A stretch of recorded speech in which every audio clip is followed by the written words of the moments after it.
In an interview this week, Gavin Newsom, the governor of California, who is going to run for president in 2028, said something pretty provocative. Effectively, he said he thinks Donald Trump will run for another term or may get rid of elections entirely. Here's Newsom. This is an interview with Politico. He said, quote, "I don't think Donald Trump wants another election." He then added that he has 24 Trump 2028 hats sent to him by the president's supporters. Now, I will note, yes, it is true. You can buy a Trump 2028 hat on the Trump website. It's $50, which is a lot for a hat. But yes, okay, so I wanted to unpack this a little bit because I will say, I have made a video about this on the channel before. I've talked about it in other places. I have been a major skeptic of all this talk about Trump 2028, mostly because the 22nd Amendment of the Constitution says a president can't run for more than 2 terms, which seems to me to be pretty clear. But I have gone through all of the information again after hearing what Gavin Newsom had to say.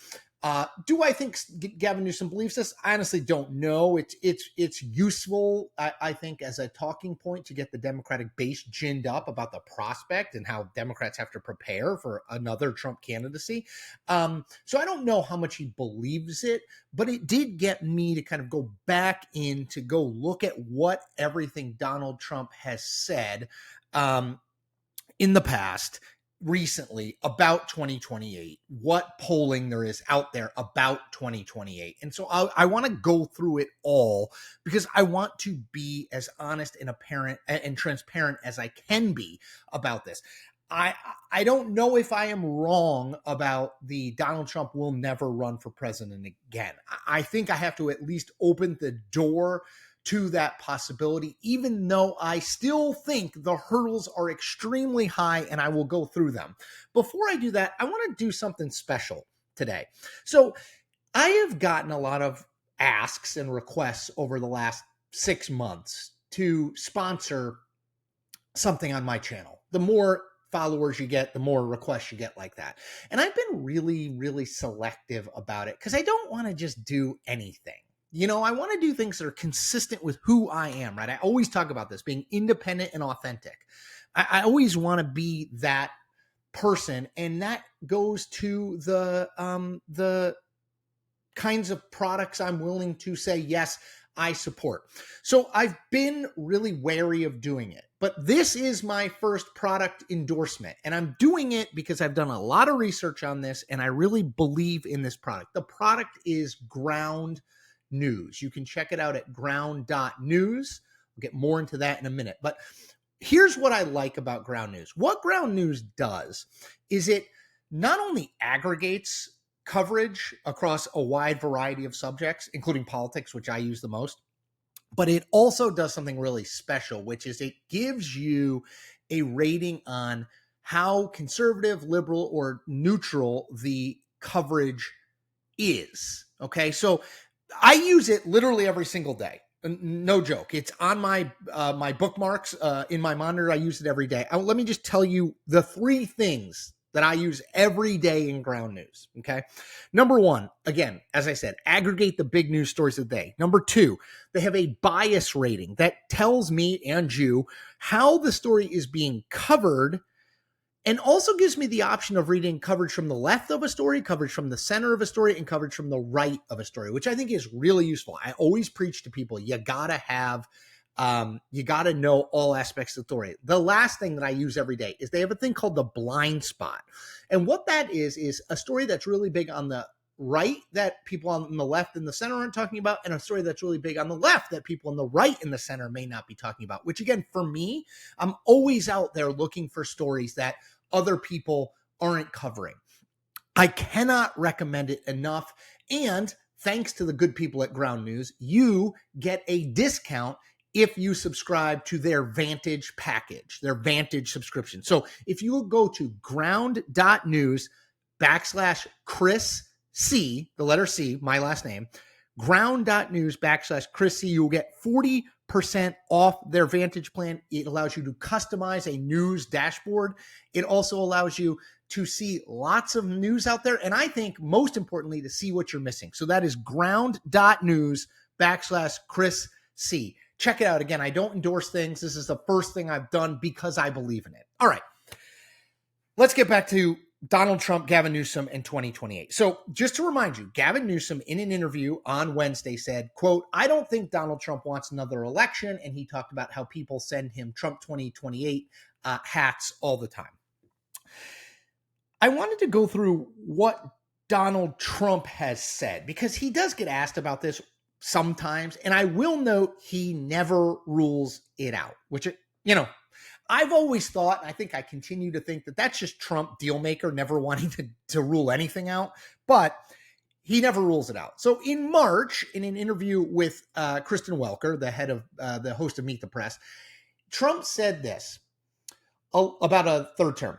"A lot of people want me to do it, but I basically tell them we have a long way to go. It's very early in the administration.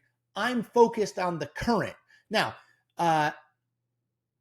Trump then said, quote, about 2028, "I'm not joking, but it is far too early to think about it." And he then said about how he could do it. He said, quote, "There are methods which you could do it." Okay. In early August, Trump said this.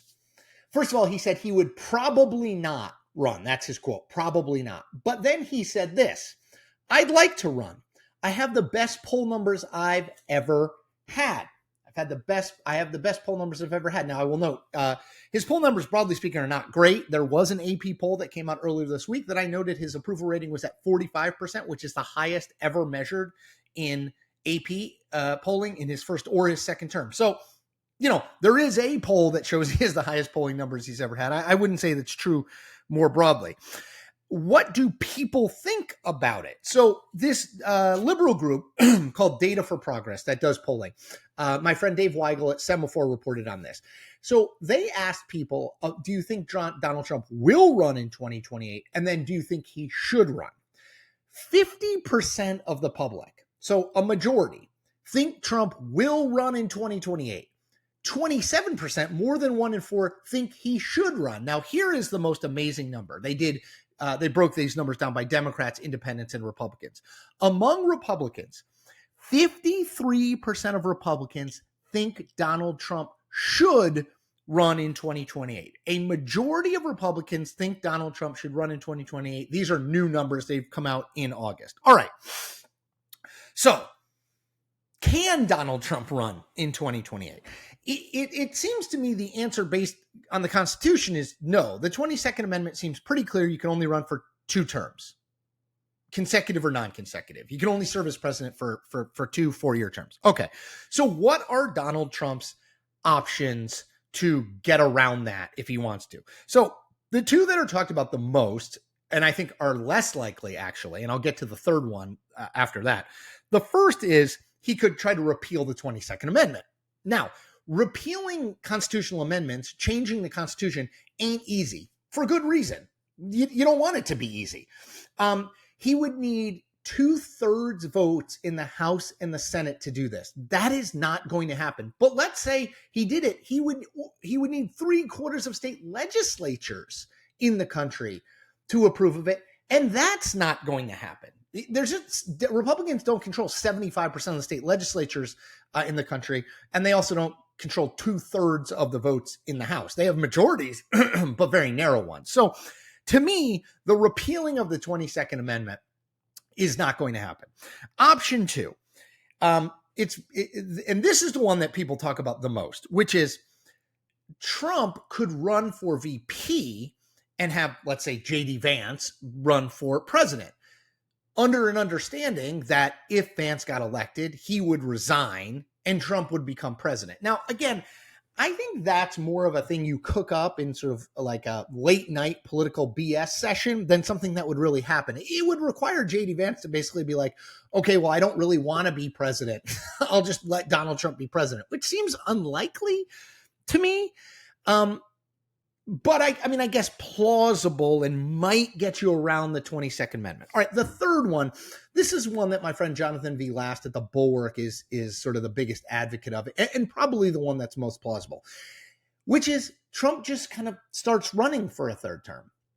right? He doesn't expressly try to repeal the 22nd Amendment. He doesn't say he's going to be the VP and Vance will be the president and then there'll be a resignation. He just starts campaigning for a third term. Now, what would happen in that case? Well, someone would have to challenge it with standing and say, well, the Constitution says you can only serve 2 terms, which I assume would happen at some point. And at that point, I think it would probably end up in front of the Supreme Court. It would go up levels, but probably quickly, since we're talking about a constitutional challenge. And at that point, Donald Trump would try to bring to bear as much pressure as possible. Like, well, everyone wants it. 53% of Republicans want me to do this. Like, why wouldn't I do this? I've been so successful. I was robbed of a first term because of the Russia hoax. You can hear him saying these things. At which point, I think it would be up to the Supreme Court. Now, if the Supreme Court ruled favorably for Donald Trump, the Constitution's out the window, and I think we have bigger problems, but he could then run for a third term. If they ruled against him, which it seems to me the Constitution would dictate that they would have to rule against him serving for 3 terms, what would he then do? And that's sort of where I don't know what we go beyond that. Does he just ignore it? Well, then the rule of law is pointless.